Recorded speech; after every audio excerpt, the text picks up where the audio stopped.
opposition also shake hands and they smile. This is your country.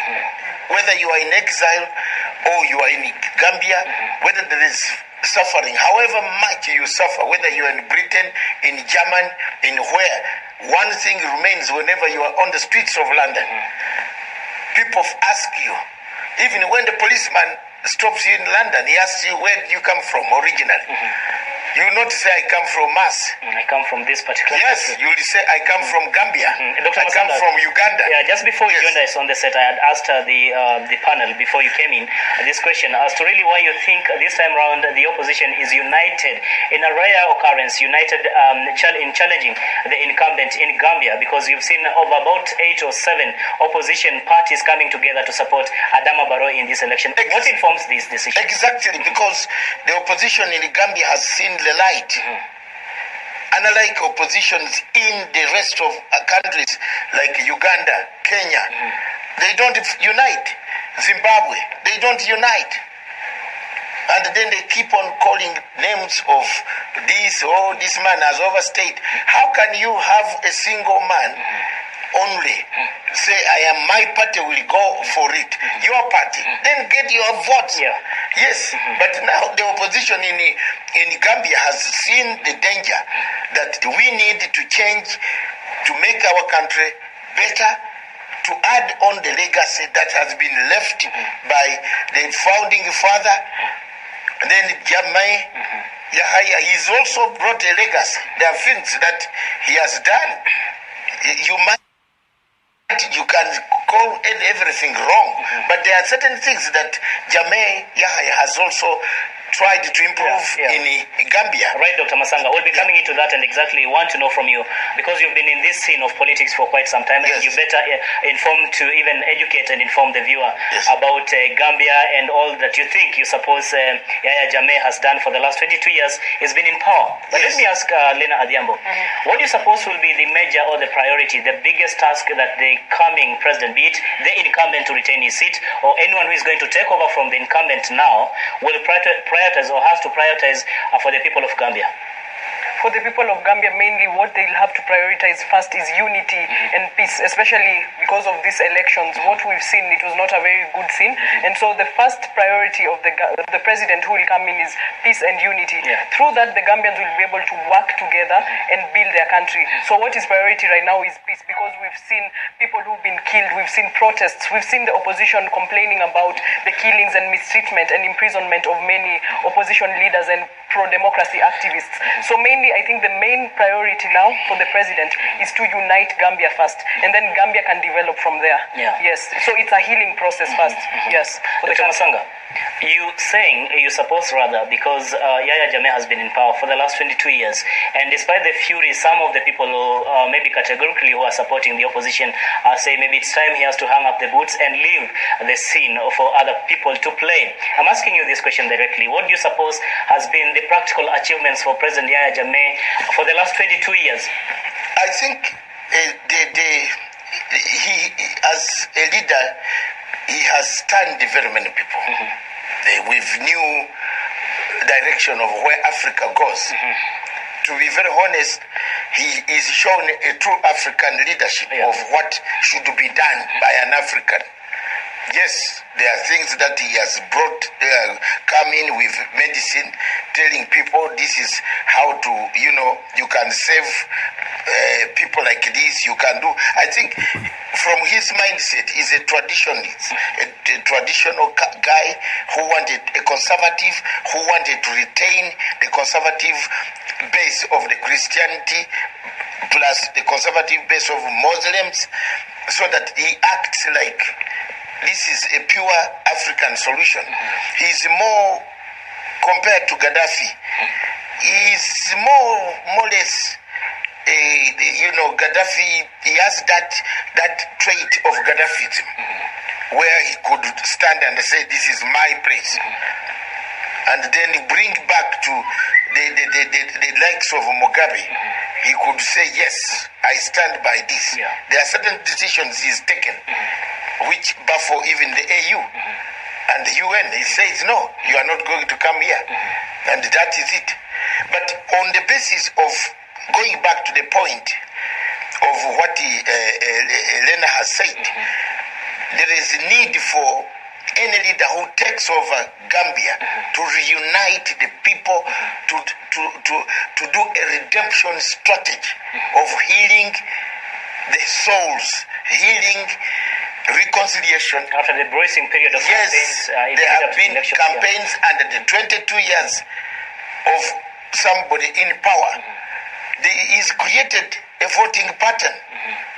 By the way, what you don't know is that most of the leaders who have stayed there have already created their bloc. Yeah, take the leader of Kampala, for example, Uganda. He came to power in 1985. The people who were born in 1985 are 31 years old. That's already mature people. He has them. They don't know anybody. They've always seen him, in Gambia, as the president. Yes, the president is Museveni. Yes, in Gambia, for example, the same legacy.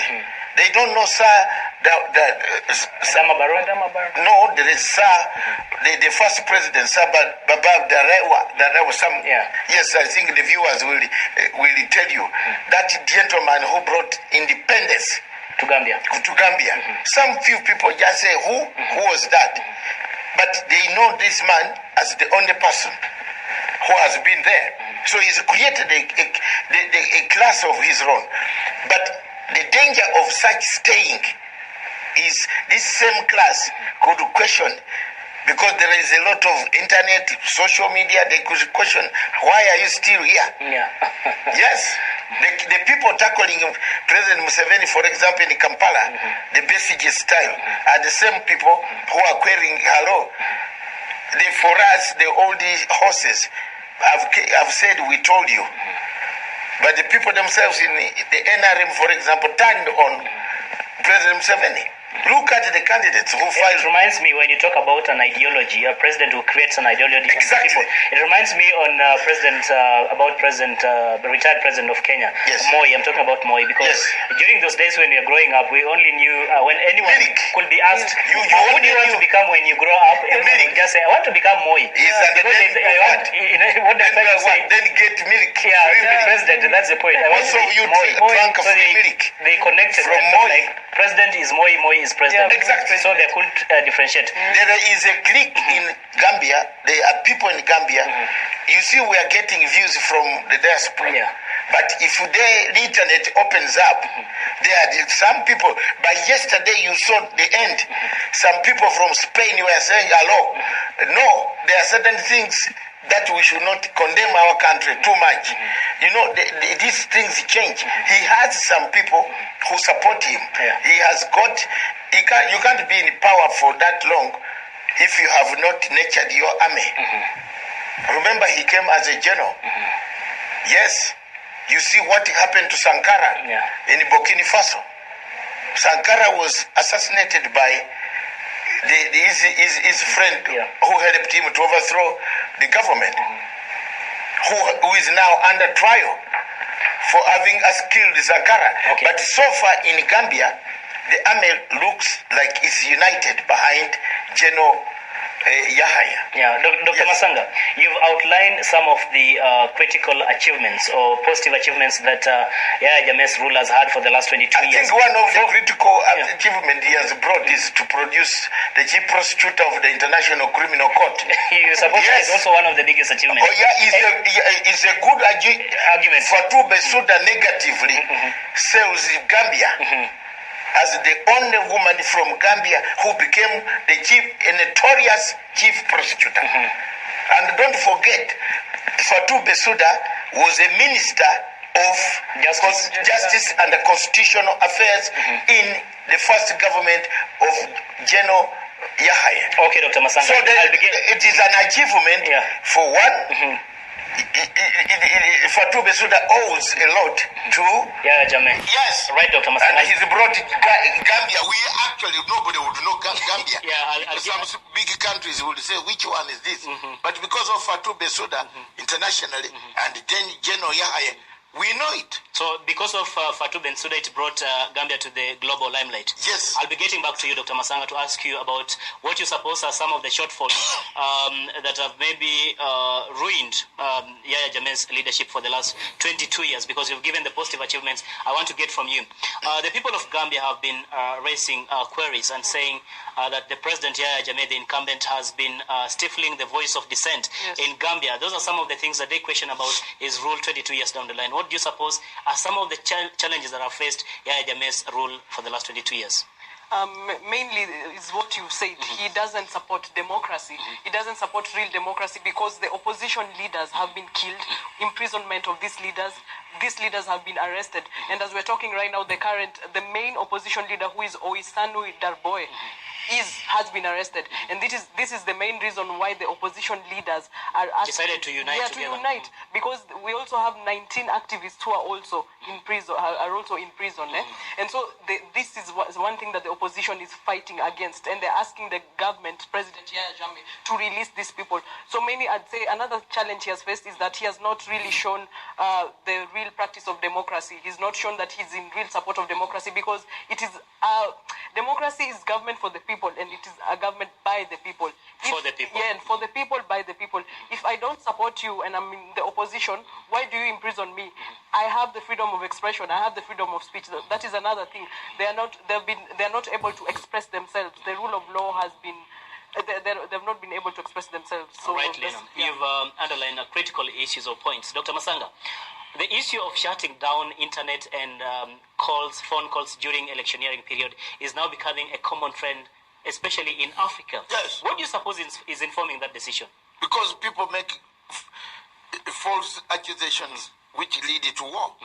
Yes. So the government of Gambia is justified to shut down the internet and the international phone calls? To some extent, because if you see, Yahya, this is the last trial towards either he makes it or breaks.